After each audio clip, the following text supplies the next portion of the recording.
네, 여러분 안녕하십니까? 네, 김소정 변호사 오늘도 모셨습니다. 어서 오십시오. 네, 네. 안녕하세요. 오늘은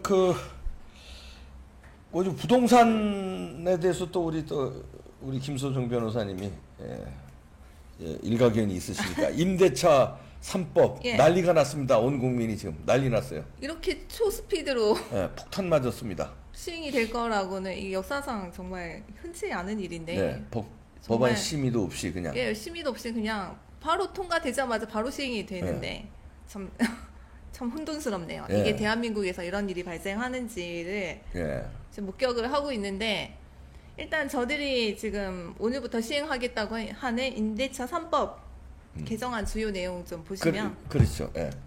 예, 너무 황당하긴 한데요. 일단 시행이 되니까 오늘부터 네. 보긴 봐야죠, 저희가. 네. 보시면 뭐 전월세 신고제 이제 무조건 이제 국가에 신고를 해라. 이런 임대인, 임차인 모두 이제 무조건 해야 신고를 돼요. 해라. 예, 무조건 국가에 보고해라. 뭐 이런 얘기고. 네. 전월세 상한제, 뭐 임대료 상승폭을 5% 이내 제한을 하겠다. 이거를 이제 법률에다가 이렇게 딱 넣은 규정을 거예요? 하겠다는 건데, 이것도 좀 애매해요. 보통은 이제 상승폭 뭐 5%, 뭐 9% 이거는 시행령으로 하거든요. 시행령. 그 다음 페이지 하나 보여주시겠어요? 보통 상가 임대차 건물, 보통은 이게 이런 식으로 임대차 보호법 이런 식으로 시행령으로 하죠. 이게 상가 임대차 보호법인데, 이제 대통령령으로 정하는 기준, 이게 5%라고 이제 증액할 때 5% 이제 상한 기준을 시행령으로 보통 정하거든요. 이게 법령에는 이제 이런 식으로 나와요. 대통령령으로 정한다. 시행령. 왜냐하면 시행령을 이제 법령보다는 좀 바꾸기가 쉬우니까. 그렇죠. 그래서 예전에는 뭐 9%였다가 지금 5%로 바뀌었죠. 이 대통령령에 의해서. 그래서 보통 이제 그 한도를 뭐 증액할 때 몇 프로를 이제 한도로 설정하는 거는 대통령령으로 이렇게 보통은 정하고, 법령이 보통 이런 식으로 규정이 됩니다. 근데 아까 다시 보여주시겠어요? 거기 보면 아예 5%라는 거를 그 시행령이 아니라 대통령령이 아니라 법령으로 이제 규정하겠다. 이거는 또 무슨 해괴망측한 일입니까? 그러니까 이제 법령을 개정을 하기 위해서는 예전에 보셨겠지만 엄청난 지금 이 임대차 3법 같은 경우는 정말 이례적으로 엄청나게 빨리 통과가 됐는데, 보통은 이제 법 하나를 개정하려면 국회에서도 엄청난 시일이 걸리고 반발도 심하고요. 그래서 이렇게 법령으로 지금 해놓게 되면 이거를 다시 이제 바꾸려면 엄청난 진통이 필요할 수 있다는 거죠. 물론 저들이 이제 또 지금처럼 막무가내로 뭐 바꿔버리면 할 말은 없지만, 보통 이 5%라는 거는 시행령으로 규정을 해서 이제 법령보다는 좀 개정이 쉬운 이제 그런 식으로 규정을 하기 마련인데, 아예 이거는 5%를 법령으로 아예 박아놨습니다. 5%라고. 이것도 너무 황당한 일이고, 그리고 이건 또 지방자치단체가 5% 이내 결정한다. 이제 증액, 그러니까 한도를 지방자치단체가 정한다. 국가가 정한다 이 말이죠. 그렇게 뭐 전월세 상한제 지정을 해놨고, 그다음에 계약갱신 청구권제 이제 2+2. 보통 이제 기존 세입자는 2년 계약이 끝나면 이제 보통은 뭐 종료가 되거나 하는데, 이거는 무조건 이제 2+2는 무조건 보장한다. 계약갱신 무조건 해라. 그럼 최소한 뭐 4년 이상, 4년 동안은 거주할 수 있다는 거잖아요. 그럼 계약갱신의 청구를 거부할 수 있는 임대인이 임차인한테 이거 2+2 못한다. 그냥 2년만 하고 나가라고 하기 위해서는 그 임대인이 실제로 거기서 내가 이제 살겠다라고 했을 때, 그때는 이제 계약갱신을 거부할 수 있다. 뭐 이런 식의 지금 개정안이 갑자기 통과가 돼서 갑자기 오늘부터 시행된다라고 하는데, 이거는 뭐 예전에도 뭐 말씀드린 바가 있는데 어디서 많이 본 겁니다. 어디서? 베네수엘라에서 많이 본 겁니다. 베네수엘라 2013년 보고서가 있어요. 일단 우리나라가 2013년도에 베네수엘라랑 이제 경제 협력을 해서 좀 키워주시죠. 베네수엘라의 부동산 정책을 연구를 해서 보고서를 낸 게 있어요. 베네수엘라의 어떤 주택 관련한 정책에 대해서 분석을 한 보고서가 있는데, 제가 여기서 좀 중요한 그 정책들, 그러니까 베네수엘라가 2009년, 2000년대부터 시행을 했던 정책과 우리나라 지금 오늘부터 시행되는 정책을 좀 비교하시기 쉽도록 제가 좀 붙여봤거든요. 그 다음 일단 보여주시면, 그러니까 베네수엘라의 어떤 정책하고 우리나라 지금 오늘부터 시행되는 임대차 3법 개정안 두 개를 이제 비교한 거를 이거네요. 그러니까 일단 이게 오늘 시행되는 거고요. 네. 오늘부터 시행되는 거고. 이건 베네수엘라인데 이건 좀 글자가 작아서 안 보이시겠지만 설명을 해주시죠. 그러니까. 예. 일단 여기서 베네수엘라 같은 경우는 이거 제가 이거 보고 해야 되네요. 네, 그러죠. 일단 뭐 국가가 엄청나게 개입을 한다. 9년간 뭐 임대료를 뭐 동결시킨다 뭐 그런 거고. 예, 베네수엘라요. 베네수엘라가. 네. 근데 이것도 비슷하게 돼 있죠. 뭐 그러죠. 예. 2+2 보장안 해서 뭐 상승폭을 지금 제한을 해놨다. 이거는 좀 거의 비슷한 거라고 봐야 되고. 그 다음에 베네수엘라 정부는 주택 분양 시 주택 분양 시 소비자 물가 지수를 금액에 적용하는 것을 금지한다. 법적으로 금지한다. 법적으로 금지한다. 그러니까 주택을 분양할 때 이 소비자 물가를 반영하지 못하게 해놨어요. 그러니까 그거는 우리나라가 지금 29일부터 시행되는 네. 주택 분양가 상한제랑 똑같은 거예요. 똑같은 거네요. 똑같은 예, 거예요. 예. 상한제가 있으니까 아무리 소비자 물가를 적용하려고 해도 안 되죠. 안 되죠. 더 이상 이 이상 못 올리는 거니까. 못 올리게 예. 돼 있죠. 그게 이제 베네수엘라하고 똑같으네요. 네. 주택 분양가 상한제는 좀 이따 좀 보여드릴 건데요. 여기는 없어요. 근데 그게 29일 날 또 시행이 됩니다. 시행이 됐습니다. 예. 네. 주택 분양가 상한제. 네. 그게 이제 베네수엘라에서 이미 했던 거예요. 네. 이 지수를 이제 주택 분양을 할 때 물가 지수를 소비자 물가 지수를 반영을 못하게 해놓은 거. 네. 그리고 이제 2010년 베네수엘라에서는 이제 주택 개발 사업에 정부가 직접적으로 다 개입을 하기 시작했다라는 내용이고, 이거는 뭐 오늘 시행이 된 여기 개정안 보시면 다 개입을 한 거죠. 전부 다 이제 신고해라 이 말이잖아요. 네. 뭐 계약서, 뭐 임대차 계약서 전부 다 보고해라. 이제 국가가 하나하나 관리를 하겠다는 거예요. 그게 이제 베네수엘라의 어떤 정책하고 좀 비슷하다는 거고, 그 다음에 베네수엘라에서는 지금 보시면 부동산 임대법이라고 해서 뭐 이거 보시죠 그냥. 예. 임의적 퇴거 금지법이라고 있어요. 밑에 좀 보시면. 네. 밑에. 이 밑에 밑에 보시죠. 글자가 너무 작아서. 예. 예, 여기 임의 퇴거 금지법이라고 하는 거는 네. 우리 지금 2+1 보장하고 똑같죠. 임차인을 마음대로 내보내지 못한다. 네. 그러니까 임차인을 임의적으로 퇴거를 금지하게 만들었어요. 베네수엘라도. 그리고 또 베네수엘라에서는 임대료 측정은 임대감독국이라고 해서 국가가 정한다. 우리도 뭐 비슷하게 해놨죠. 지방자치단체가 정하게 해놨죠. 이런 식으로 우리나라가 오늘부터 시행되는 정책들이 베네수엘라의 정책과 상당히 유사하다. 라는 거고요. 그러면 아까 좀 전에 그 자료, 베네수엘라 자료 보여주시면, 일단 지금 그 베네수엘라가 이런 정책을 시행을 해서 그 결과가 어떻게 됐는지는 지금 분석이 돼 있어요. 자가주택 소유가 점점 어려워졌다. 뭐 이렇게 돼 있고요. 지금 베네수엘라에서는 임대가 상당히 어렵다. 그러니까 거의 임대하는 그런 주택이 거의 없다는 거예요. 완전히 줄어들었다는 거거든요.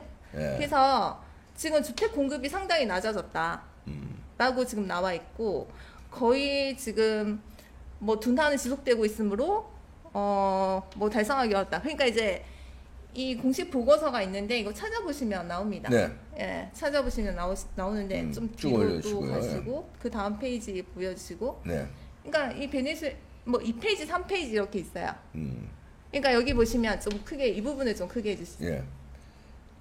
그러니까 임대주택 품귀 현상이 되는 거예요. 이제 임대용 주택이 이제 시장에 거의 안 나온다라는 거예요. 그 결과가 이렇게 됐다는 겁니다. 그러니까 베네수엘라 그렇게 정책을 시행한 결과 임대주택의 품귀 현상이 지금 나왔다는 거고, 지금 주택 임대율이 대비 무려 2012년하고 2003년을 비교를 했을 때 이 정책을 시행한 이후에 보니까 95%나 임대율이 하락했다. 95%가 거의 다 임대를 안 준다는 거네요. 네, 거의 하락. 100이면은 그렇죠. 5명만, 100명이면 5명만 임대 주고 95명은 임대를 안 준다는 거네. 거죠. 어유, 엄청난 거네, 이거. 그리고 그 결과 또 임대용 주택은 이제 3%밖에 안 된다. 아이고. 네. 그래서 이제 사회주의 사상을 가지고 이제 베네수엘라 정부가 극빈층을 돕고자, 그러니까 사회적 약자를 돕기 위해서 이러한 정책들을 했지만 오히려 그 결과는 3%, 임대용 주택은 3%, 서민들이 살 수 있는 임대용 주택은 3%로. 그리고 여기 보고서에도 나왔지만 그렇게 했지만 오히려 주택 임대가 단절되면서 주택을 매입할 여건이 되지 않는 빈곤층이 가장 큰 피해를 입게 됐다. 이게 나온 거네요. 이게 나오죠. 이게 이미 베네수엘라에서 예전에 이 정책들로 인해서 나온 결과가 이렇습니다. 그러니까 우리나라 지금 오늘부터 시행하는 임대차 3법이 베네수엘라와 똑같진 않지만 거의 유사하죠. 거의 유사합니다. 그 결과 또한 이 베네수엘라가 나타났던 이 결과와 거의 비슷할 수 있다는 거죠. 그렇죠. 그런데 왜 그런 실패한 사례가 있는데 왜 그걸 따라갈까요? 그지도 그렇게 만들려고 하는 거예요. 그렇게 만들. 그렇게 하면 이렇게 되더라. 망하더라. 우리 망하는 게 국민들은 망하는데 자기들은 이득이 되는 거예요. 그렇죠. 왜냐면 자기들 표밭으로 만들고. 그렇죠. 망하게 만든. 집이 없어야 그러니까 자기 좌파가 된대요. 네, 맞습니다. 국민들이. 네. 그거 자기 누구야? 저 부동산 정책 설계자가 누굽니까?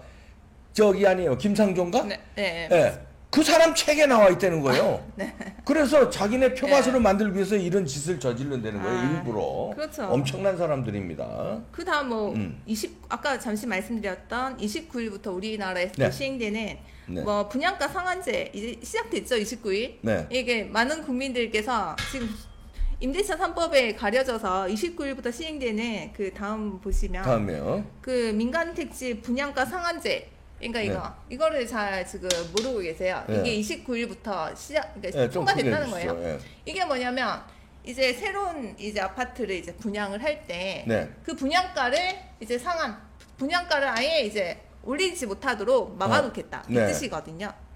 근데 이제 이것도 예전에 좀 말씀을 드렸는데 건설사들이 이 분양가를 지금 뭐 이렇게 막아놓게 되면 건설을 안 하죠. 안 하죠.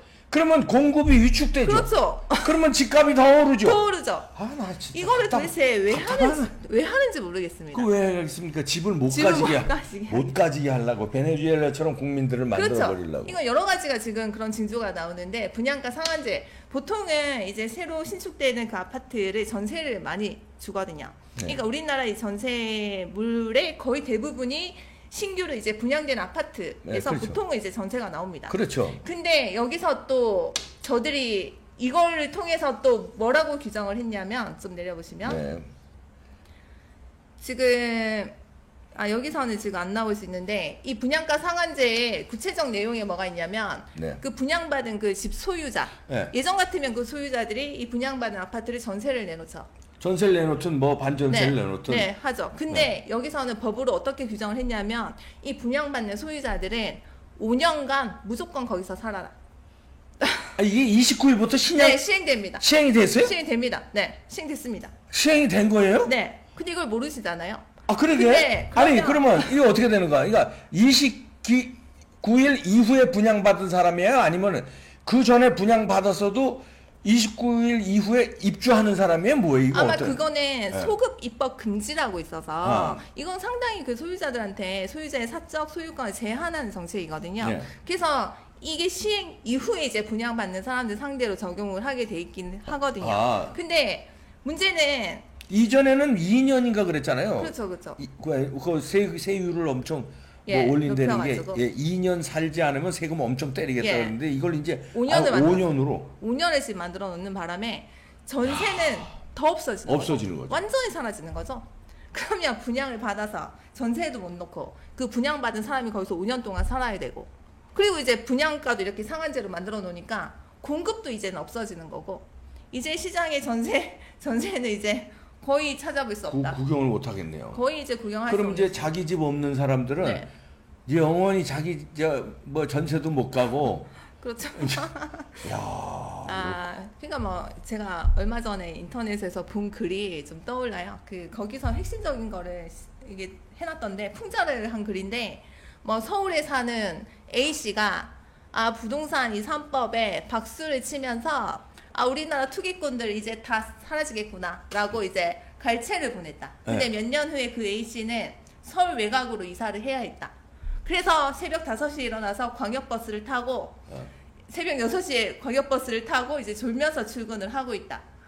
라디오에는 김어준의 그 땡땡 그거가 나온다. 그런 풍자하는 글이 있던데 실제로 그렇게 될 수 있죠.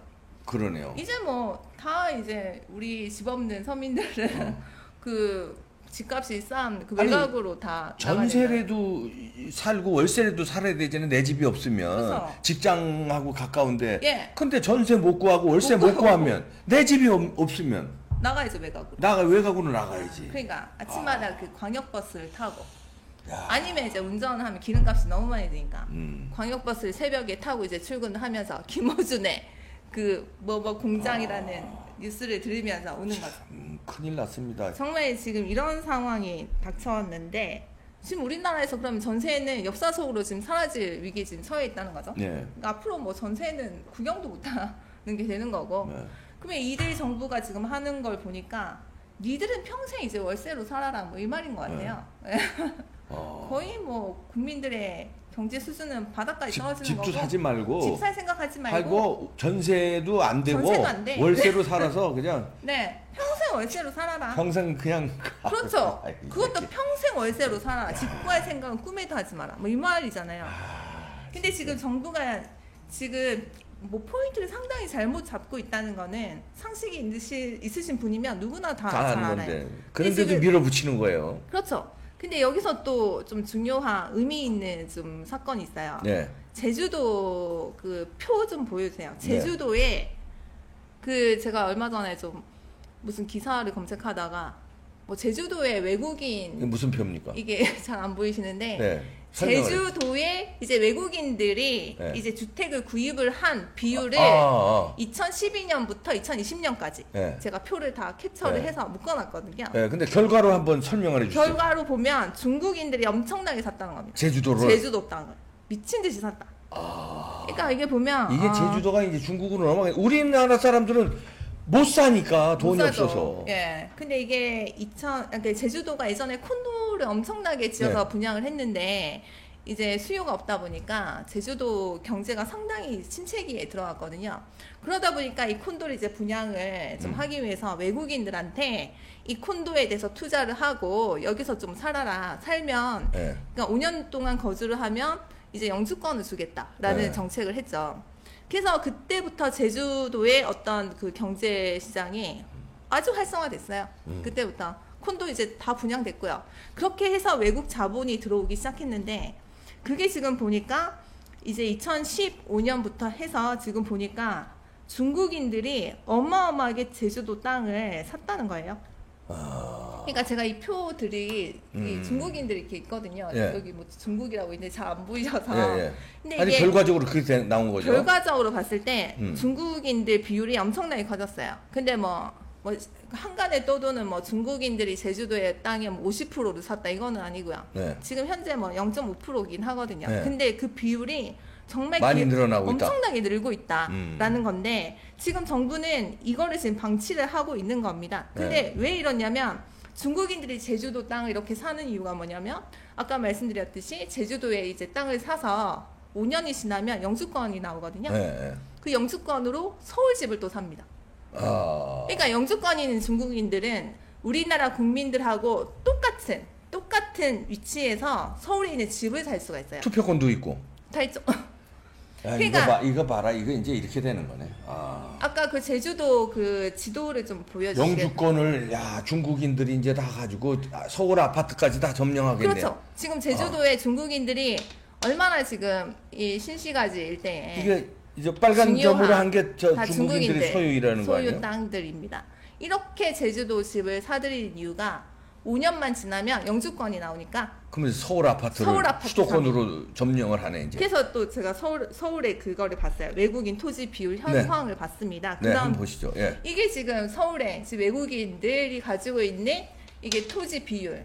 중국인이 이렇게 여기 중간에 껴있긴 한데 일단 작아서 안 보이시겠지만 결과적으로 봤을 때 계속 일단 증가하고 있는 상황이고 이거 밑에 좀 보여주시겠어요? 여기는 보이시죠? 네네.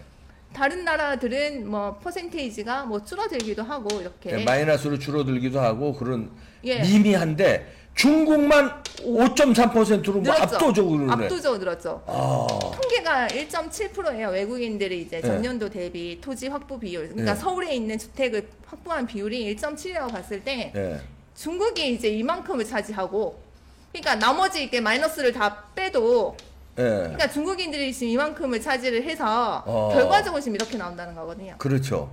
그러니까 중국인들이 아니 다 보면 미국 0.6, 영국, 프랑스, 독일 마이너스 0.1, 일본도 마이너스 0.4. 계속 떨어지는데 다 떨어지는데 중국만. 그래서 평균을 내니까 저 1.7이 그렇죠, 나온 거죠. 그렇죠. 중국이 워낙 압도적으로 많으니까. 그러니까 이게 중국인들이 제주도에 땅을 사서 영주권 5년이 지나서 영주권 받고 서울에 집을 이제 사들이기 시작하는데 그 비율이 이제 유의미한 정도가 됐다. 그러니까 서울의 집들을 지금 엄청나게 지금 사들이고 있다. 근데 여기서 이게 또 문제가 뭐냐면 그러면 외국인들이 이렇게 집을 무분별하게 지금 사고 있는데 우리나라 국민들, 그러니까 문재인이 우리나라 국민들이 상당히 주택 관련해서 어떻게 보면 뭐 족친다고 해야 되나? 네. 상당히 올가매고 있잖아요.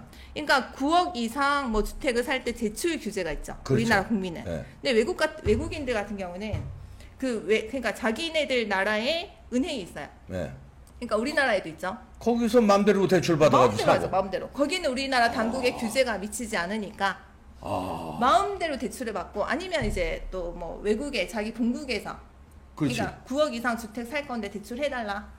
받아서 뭐 우리나라 대출 신청해놓고 우리나라 들어와서 그 대출금 받는 거죠. 이건 내국인 차별이네요. 완전 역차별이에요. 역차별이네요. 완전 역차별이기도 하고 그다음에 뭐 세금 관련해서도 전혀 뭐 차별이 거의 없어요. 그리고 지금 외국인들 같은 경우는 뭐 아까 말씀드린 우리나라 국민들과 똑같이 매매 잔금을 치르고 60일만 지나면 그냥 신고만 하면 됩니다. 그냥 그 구청 이런 데 가서 소유권 이전 등기 신청서만 그 내면 끝입니다. 예전 같은 경우는 허가제로 하기도 했었거든요. 네.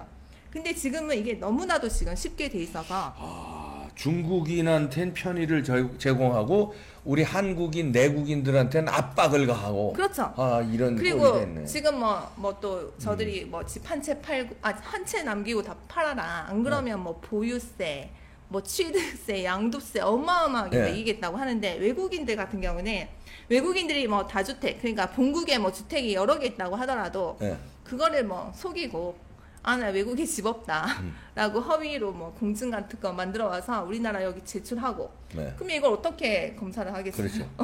그냥 집 없다라고 해놓고 여기서 이제 집을 또 사고 그리고 나중에 또 이 집을 또 팔고 그러니까 자기는 강남에 집을 한 채를 이렇게 사고 다주택자임에도 불구하고 사는데도 아무런 규제가 없고 규제 없고 그리고 나중에 또 먹튀하면 되죠. 그렇죠. 시세 차익 왕창 남기고 팔고 또 가고 갔다 다시 돌아서 또 시세 차익 왕창 남기고 팔고 그렇죠. 갈 때는 이렇게 합니다. 제가 본국에 다시 들어가야 합니다. 아니면 제3국에 제가 출장 뭐 발령을 받았습니다라고 해서 나가버리면 그냥 끝이란 말입니다. 그런 식으로 먹튀를 하는데도 이 외국인들한테 어떤 규제를 가할 수가 없다는 거. 근데 지금 정부는 이 외국인들한테 지금 이런 규제를 지금 해야 하는데 반대로 이 외국인들은 그냥 냅두고 우리나라 국민들만 이렇게 완전히 올가매고 있다는 건데 이거는 외국의 사례를 보더라도 상당히 부당한 겁니다. 지금 우리나라가 집값이 이렇게 오르는 거는 그 외국인들도 한 몫을 하는 거예요.